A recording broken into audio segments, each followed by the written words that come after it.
हिंद प्यारे विद्यार्थियों, स्वागत है हमारे राजस्थान एग्जाम यूट्यूब चैनल में। तो आज हम अध्ययन करने वाले हैं राजस्थान की प्रमुख झीलों का।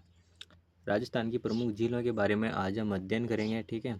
तो राजस्थान की झीलों के बारे में हम जान लेते हैं। आगे बढ़ते हैं। सर्वाधिक खारे पानी की झील पश्चिमी मरुस्थलीय प्रदेश में पाई जाती है। बिना टाइम वेस्ट किए करते हैं शुरुआत, ठीक है। सर्वाधिक खारे पानी की झीलों वाला जिला कौन सा होता है? डिडवाना कुचामन हो जाता है हमारे सामने। खारे पानी की झीलें पाए जाने का प्रमुख कारण क्या है? तैतीस सागर में। सर्वाधिक मीठे पानी की झील दक्षिणी भाग में स्थित है ना। आगे बात करते हैं हम। तो सर्वाधिक मीठे पानी की झीलों वाला जिला कौन सा हो जाएगा? उदयपुर आ जाएगा। तो झीलों की नगरी भी इसे ही कहते हैं, उदयपुर को झीलों की नगरी भी कहा जाता है, ठीक है। ये आपको याद रखना है। आगे बात करते हैं। तो ये इसकी ट्रिक है, ये ट्रिक वेरी इंपॉर्टेंट है। इससे आपको पूरी जो राजस्थान की झीलें हैं वो याद हो जाएंगी। तो साड़ी का पल्लू कुत्ता फाड़े रे। सा से सांबर झील, डी से डिडवाना झील, कावत झील, काचोर झील, पचपदरा झील, टूणकरणशल झील, कुचामन झील, तालछापर झील, फलोदी झील, है ना। तो करते हैं हम। फलोदी हो जाएगा हमारे सामने, फलोदी। उसके बाद में डेगाना हो जाएगी, रेवासा हो जाएगी। तो डिडवाना झील डिडवाना कुचामन में है, कावो झील जैसलमेर में है, कच्चोर झील सीकर में है, पचपदरा झील बड़ोत्रा में हो जाएगी, लूणकरण झील बीकानेर में हो जाएगी, कुचामन झील डिडवाना कुचामन में हो जाएगी, तालछापर झील चूरू में हो जाएंगी, फलोदी में ही रहेगा, डेगाना झील नागौर में हो जाएगी, रेवासा सीकर में हो जाएगी। आगे अगर हम बात करें तो कर्नल जेम्स टोड ने अपनी पुस्तक में इस झील का उल्लेख किया है। बाप झील हमारी कहाँ पर हो जाएगी? फलोदी में हो जाएगी, बाप झील फलोदी। तो सांबर झील जयपुर में जाएगी, अजमेर डिडवाना कुचामन। निर्माण वासुदेव चौहान ने करवाया था सांबर झील का। इसका विजोलिया शिलालेख में उल्लेख मिलता है, यह राजस्थान की सबसे बड़ी खारे पानी की झील है सांबर झील सबसे बड़ी खारे पानी की झील है। ये आपको याद रखना है, इम्पोर्टेंट है, वेरी वेरी मोस्ट है, ठीक है। तो यह सबसे बड़ी खारे पानी की झील है। इस झील का तली प्री अरावली की चट्टानों में बना हुआ है। यह झील महाजलविभाजक रेखा पर है। यह झील दूसरी रामजर साइट पर है। 23 मार्च 1990 से इसे 1869 में अंग्रेजों ने लीज पर ली थी। राजस्थान की एकमात्र सॉल्ट म्यूजियम यहाँ पर ही है, सांबर झील की तरफ, है ना। और देश में सर्वाधिक नमक उत्पादन करने वाली झील है, लगभग 8.7%। नमक उत्पादन के लिए 1964 में हिंदुस्तान सॉल्ट म्यूजियम की सहायक कंपनी जो होती है सांबर साल्ट लिमिटेड की स्थापना की थी। केंद्र सरकार द्वारा सांबर झील में गिरने वाली नदियाँ, तो सांबर झील में गिरने वाली नदियाँ हमारे सामने हो जाएगी। नदियों की अगर हम बात करें तो मेढा हो जाएगी, मेहता सर्वाधिक नमक लाने वाली नदी है, रूपनगढ़ हो जाएगी, खारी हो जाएगी, खंडेला हो जाएगी। अगर हम आगे बात करते हैं तो नमक उत्पादन करने वाली पद्धति हो जाएगी हमारे सामने क्यार व रेता। तो इस डायग्राम की मदद से हम इसको समझ सकते हो, ठीक है। तो इसकी पीडीएफ आपको हमारे टेलीग्राम चैनल पर मिल जाएगी। तो डिडवाना झील की हम बात करते हैं तो डिडवाना झील डिडवाना कुचामन में है। इसका उपनाम खालदा हो जाएगा। इस झील का नमक खाने योग्य नहीं है। तो आपसे प्रश्न पूछ लिया जाता है कि कौन सी झील का जो है नमक खाने योग्य नहीं है, तो आपको लिखना है डिडवाना झील। डिडवाना झील कहाँ पर है? डिडवाना झील कुचामन में है, ठीक है। इसे नमक का उपयोग चमड़ा कपड़ा रंगाई छपाई उद्योग में किया जाता है। आगे अगर हम बात करें तो यह राजस्थान स्टेट केमिकल वर्क्स के 3 कारखाने पचपदरा झील बालोतरा में हो जाएगी हमारी। इसका निर्माण लगभग 400 वर्ष पूर्व पंजाब भील द्वारा किया गया था, ठीक है। ये आपको याद रखना है पचपदरा झील के बारे में। यहाँ सर्वोत्तम उत्तम किस्म का नमक पाया जाता है। तो सर्वाधिक उत्तम किस्म का नमक कहाँ पर पाया जाता है? तो यह हो जाएगा हमारे पचपदरा झील में पाया जाता है।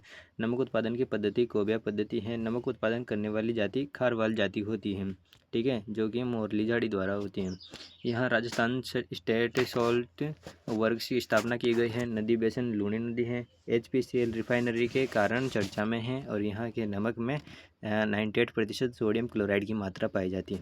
और मीठे पानी की झीलों की अगर हम बात करते हैं तो मीठे पानी की झील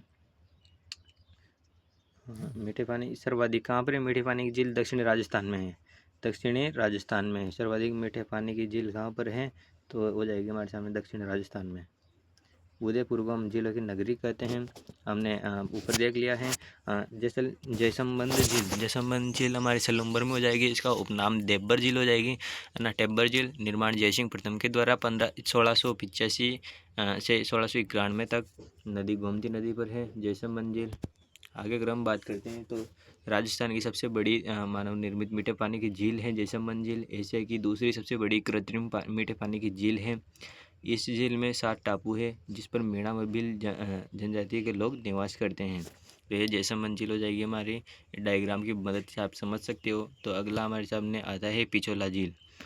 पिछोला झील की अगर हम बात करते हैं तो पिछोला झील कहाँ पर हो जाएगी हमारी, उदयपुर में हो जाएगी। यह उदयपुर की सबसे प्राचीन कृत्रिम झील है। इस झील का निर्माण राणा लखा ने के काल में पिंचू नामक बंजारे ने करवाया था। नदी शीशा रमा बुजड़ा हो जाएगी, है ना। और यह जगमंदिर जगनिवास महल है। राजस्थान की सौर ऊर्जा चालित नाव इस झील में चलाई गई हैं। इस झील के निकट बिजारी नामक स्थान पर गल की नटनी का चबूतरा है। स्वरूप झील कहाँ पर है, उदयपुर में जाएगी। निर्माण स्वरूप सिंह हो जाएगा। यह पिछोला झील को फतेह सागर झील से जोड़ती है। फतेह सागर झील हमारी उदयपुर में हो जाएगी। ठीक है, फतेह सागर झील हमारी उदयपुर में हो जाएगी। इसका उपनाम देवली तालाब कनोट बांध हो जाएगा। निर्माण जयसिंह द्वारा 1688 में करवाया गया था। इसका फतेह सागर झील उदयपुर में हो जाएगी। इसका उपनाम देवली तालाब कनोट बांध हो जाएगा। निर्माण हमारे जयसिंह द्वारा 1688 में किया गया है। ठीक है, आगे अगर हम बात करते हैं तो इसी के बारे में आगे अगर हम चर्चा करते हैं तो इसका पुनर्निर्माण किसने कराया था, फतेह सिंह ने कराया था। फतेह सिंह द्वारा 1888 में करवाया गया था। ठीक है, तो आधारशिला कौन था इसके, ड्यूक ऑफ कॉनट द्वारा करवाया गया था। आगे अगर हम बात करें तो देख लो आप, इसको डायग्राम की मदद से भी समझ सकते हो। ठीक है, अगर हम बात करते हैं तो हमारे सामने निकल कर आती है उदय सागर झील, जो कि कहाँ पर स्थित है, उदयपुर में स्थित है। उदयपुर नामक स्थान पर स्थित है। नाम से हमें भली भांति परिचित होता है कि उदय से उदय सागर, उदय से उदयपुर में हो जाएगी। ठीक है, आगे अगर हम बात करते हैं तो इसका निर्माण को लेकर निर्माण हो जाएगा हमारे सामने। निर्माण की अगर हम बात करते हैं तो 1559 में उदय सिंह द्वारा करवाया गया था। इस झील के बाद आयड नदी को बेड़स नदी के नाम से जाना जाता है। तो ये आपको याद रखना है। ठीक है, आगे अगर हम बात करते हैं तो गोदवर्धन झील, ये हमारी उदयपुर में हो जाएगी। ये भी उदयपुर में हो जाएगी। राजसमंद झील कांगरोली राजसमंद में है। इसका उपनाम राजसमुद्र नौकेजी पाल पर है। निर्माण राज सिंह प्रथम के द्वारा 1662 से 1676 तक कराया गया है। ठीक है, राजस्थान की दूसरी सबसे बड़ी कृत्रिम झील है। राजस्थान की दूसरी सबसे बड़ी कृत्रिम झील कौन सी है, तो राजसमंद झील है। राजस्थान की दूसरी पवित्र झील भी है। अकाल राहत के तहत निर्मित राजस्थान का प्रथम झील है। और इस झील के उत्तरी भाग में नौचौकी के पाल है। तो ये भी आपको याद रखना है। अब हमारे सामने निकल आता है नंद संबंध झील, तो राजसमंद में है। राजसमंद की जीवन रेखा है। तो पूछा जा सकता है आपसे नंद संबंध झील कहाँ पर है, तो आपको उत्तर देना है इसका राजसमंद। आगे अगर हम बात करें तो अन्नासागर झील हमारे पास निकल कर आती है। यह कहाँ से आती है, यह निकलती है अजमेर से। अन्नासागर झील कहाँ पर स्थित है, तो अजमेर में हो जाएगी। निर्माण किसने कराया था, 1137 में अर्नोराज ने करवाया था। तो नदी कहाँ है, बाड़ी नदी पर स्थित है। इस झील के निकट से लूनी नदी का उद्गम होता है। वर्षणीय स्थल दौलत बाग हो जाएगा, है ना।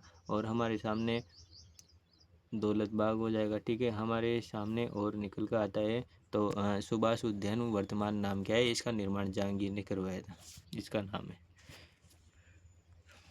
चश्मा ए नूर, ये भी जहांगीर ने। और 12 दरी, ये भी शाहजहां ने इसका निर्माण करवाया था। ठीक है, फायर सागर झील अजमेर में है। फायर सागर झील का नया नाम क्या है, वरुण सागर है। निर्माण 1891 से 92 के मध्य में माना जाता है। ठीक है, और यह इंजीनियर फॉय की देख में किया गया है। अकाल राहत के तहत निर्मित राजस्थान की दूसरी सबसे बड़ी दूसरी झील है। और नदी कौन सी नदी पर स्थित है, तो बांडी नदी पर स्थित है फायर सागर झील। अब हमारे सामने निकल कर आती है पुष्कर झील। पुष्कर झील अजमेर में स्थित है। इसकी आकृति अर्धचंद्राकार झील है। ठीक है, पुष्कर की आकृति कौन सी, अर्धचंद्राकार हो जाएगी। और उसका उपनाम क्या हो जाएगा, 52 घाट हो जाएगा। तीर्थों का मामा हो जाएगा, कोण कंगन तीर्थ हो जाएगा। हिंदुओं का 5वां तीर्थ हो जाएगा। आगे अगर हम बात करते हैं तो यह राजस्थान की सबसे पवित्र झील भी मानी जाती है।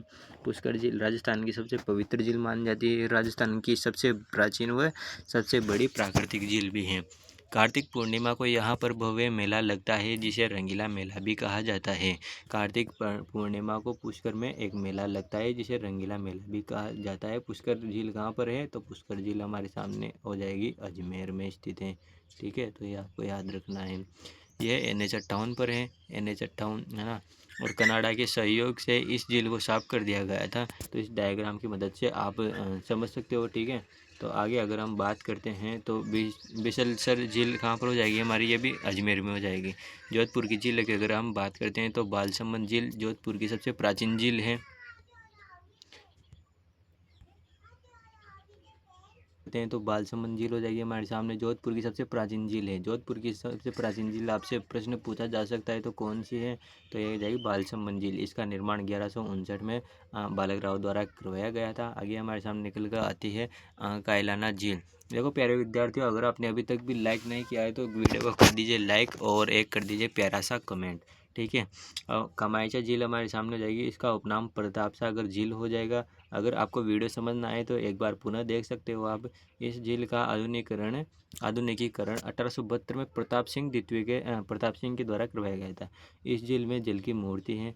IGNP की राजीव गांधी लिफ्ट नहर द्वारा करवाया गया था। इस झील के निकट माचे सफारी का पार्क भी स्थित है। आगे हम बात करते हैं तो गुलाब सागर झील भी इस झील के निकट महिला बाग का झालरा है। तो महिला बाग का झालरा किस नदी के निकट में है? तो ये आपको बताना होगा कि महिला बाग का झालरा कहाँ पर है? गुलाब सागर झील के निकट में है। उम्मेद सागर झील हो जाएगी हमारी चौथी नंबर की। और पाँचवीं नंबर की झील हो जाएगी हमारी तख्त सागर झील। आगे अगर हम बात करते हैं तो बूढ़ा जोहड़ झील श्री गंगानगर में हो जाएगी। बूढ़ा जोहड़ झील श्री गंगानगर। तलवाड़ा झील हनुमानगढ़। गड़ीसर झील जैसलमेर में हो जाएगी। और अमर सागर झील जैसलमेर में हो जाएगी। भुज झील भी जैसलमेर में हो जाएगी। तो गेब सागर झील डूंगरपुर में हो जाएगी। इसे वर्ड सागर झील भी कहा जाता है। भोपाल सागर झील चित्तौड़गढ़ में हो जाएगी। मातृकुंडिया झील चित्तौड़गढ़ में हो जाएगी। केशोर सागर कोटा में हो जाएगी हमारी। और जेत सागर बूंदी में हो जाएगी। और नवलखा झील बूंदी में हो जाएगी। फूल सागर झील भी बूंदी में हो जाएगी। सागर भी झील भी हमारे सामने बूंदी में हो जाएगी। और कनक सागर झील भी हमारी बूंदी में हो जाएगी। इसे दुगारी झील भी कहा जाता है। ठीक है, तो क्या हो जाएगा हमारे सामने? कनक सागर झील बूंदी में। इसे दुगारी झील भी कहा जाता है। तो आगे अगर हम बात करते हैं प्यारे विद्यार्थियों तो तालाबशाही धौलपुर में हो जाएगी। और रामसागर धौलपुर में हो जाएगी। माउंटा की झील कहाँ पर हो जाएगी? उदयपुर में हो जाएगी। गलता झील भी उदयपुर में हो जाएगी। मानसागर झील भी जयपुर में हो जाएगी। नहीं, सॉरी, माउंटा झील ये जयपुर में हो जाएगी। और गलता झील भी जयपुर में। और मानसागर झील भी जयपुर में हो जाएगी। ठीक है, इस झील में जलमहल स्थित है। थोड़ा बोलने में प्रॉब्लम हो गई थी। ठीक है, तो ये जयपुर में स्थित है तीनों ही। ठीक है, माफ़ कीजिएगा। आगे बढ़ते हैं तो मातृकुंडिया झील हमारे भीलवाड़ा में हो जाएगी। नक्की झील सिरोही में है। तो यहाँ पर सर्वाधिक ऊंचाई वाली स्थित झील है। नक्की झील सिरोही में जो सर्वाधिक ऊंचाई पर स्थित झील है। राजस्थान की यह झील सर्दियों में बर्फ़ से जम जाती है ना। नक्की झील राजस्थान में सर्दियों में बर्फ़ से जम जाती है। और यह सबसे ठंडी झील मानी जाती है। ठीक है, अगर इसकी हम बात करते हैं तो यह सबसे ठंडी झील मानी जाती है। और ग्रासीय जनजाति की सबसे पवित्र झील है। कौन सी झील है? नक्की झील है। कहाँ पर है? सिरोही में है ना। और कौन सी जाति की पवित्र झील मानी जाती है? तो ग्रासीय जनजाति की सबसे पवित्र झील मानी जाती है। इस झील के निकट रघुनाथ जी का मंदिर भी स्थित है। तो कौन से झील के निकट रघुनाथ जी का मंदिर स्थित है? तो नक्की झील के निकट रघुनाथ जी का मंदिर स्थित है। कौन सी जगह पर है? तो सिरोही नामक जगह पर। किस जनजाति की सबसे पवित्र झील है? तो ग्रासीय जनजाति की सबसे पवित्र झील हमारे सामने हो जाएगी। चलो आगे हम बात करते हैं तो नक्की झील के निकट स्थित चट्टानें कौन सी है? तो हमारे सामने हो जाएगी टोड रोड हो जाएगी। मेंढक के समान आकृति हो जाएगी, है ना। नदरोग हो जाएगी, महिला घूंघट के समान, है ना। और स्थित नक्की झील के स्थित चट्टानें निकट स्थित चट्टानें तो नदी रोग हो जाएगी बेल के समान। और पेराग रोग हो जाएगी तोते के समान हो जाएगी। ठीक है, आगे अगर हम बात करते हैं तो सिलीसेट झील अलवर की हो जाएगी। इसे राजस्थान का नंदन कानन कहते हैं। निर्माण 1845 में विजय सिंह द्वारा करवाया गया था। इस झील के निकट बृहत्तरी का मंदिर की गुफा है। यहाँ 80 खंभों की छतरी मुंशी महारानी की छतरी भी स्थित है। ठीक है, आगे अगर हम बात करते हैं तो थेवा झील अलवर में हो जाएगी। गजनेर झील बीकानेर में हो जाएगी। अनूप सागर झील बीकानेर में हो जाएगी। ठीक है, कोलायत झील भी हमारी बीकानेर में हो जाएगी। तो कोलायत झील आपकी इंपॉर्टेंट है। ठीक है, कोलायत झील हमारी बीकानेर में हो जाएगी। इसका उपनाम है शुष्क मरुस्थल का सुंदर उद्यान भी कहा जाता है इसे। ठीक है, तो इस झील के निकट सांख्य दर्शन के प्रणेता कपिल मुनि का आश्रम भी है। कपिल मुनि का मेला भी आपके कहाँ पर लगता है? बीकानेर में लगता है। यह भी आर्ट एंड कल्चर में कई बार पूछा गया है, ठीक है, इसको आप याद रखिए। तो यहाँ पर कार्तिक पूर्णिमा को भव्य मेला लगता है, ठीक है, और यह चारण जाति के लोग भी झील को अपवित्र मानते हैं। आगे अगर हम बात करते हैं तो मोती झील हमारी भरतपुर में हो जाएगी। मोती झील का उपनाम हो जाएगा भरतपुर की जीवन रेखा। भरतपुर की जीवन रेखा किस झील को माना जाता है? मोती झील को माना जाता है। मोती झील कहाँ पर स्थित है? भरतपुर में स्थित है। और भरतपुर की जीवन रेखा इसे माना जाता है मोती झील को। इसका निर्माण सूरजमल जाट द्वारा करवाया गया था। सूरजमल जाट के द्वारा इसका निर्माण करवाया गया था, ठीक है। और नदी रूपा रेल में स्थित हो जाएगी, है ना। और नील हरित शैवाल की नाइट्रोजनी खाद्य प्राप्ति भी की जाती है। आगे अगर हम बात करें तो पन्नालाल शाह का तालाब भी हमारे सामने झुंझुनू में हो जाएगा। पन्नालाल शाह का तालाब हमारे सामने झुंझुनू में हो जाएगा। आगे अगर हम बात करते हैं तो ये हमारा हुआ यहीं पर टॉपिक कंप्लीट। तो आपको कैसा क्या लगा टॉपिक कंप्लीट, है ना। तो यह था हमारे सामने रैपिड रिवीजन, है ना। तो वीडियो कैसा लगा लाइक करें, है ना, प्यारा सा कमेंट करें, शेयर करें और सब्सक्राइब करना ना भूलें। अगर आपको इसकी PDF चाहिए तो हमारे डिस्क्रिप्शन में टेलीग्राम का लिंक है, तो आप वहाँ पर जाके इसको निःशुल्क डाउनलोड भी कर सकते हैं, ठीक है। वीडियो कैसा क्या लगा कमेंट करना ना भूलें, है ना। चैनल पर नए हो तो चैनल को सब्सक्राइब करें। मिलते हैं नेक्स्ट वीडियो में, तब तक के लिए धन्यवाद एंड टेक केयर।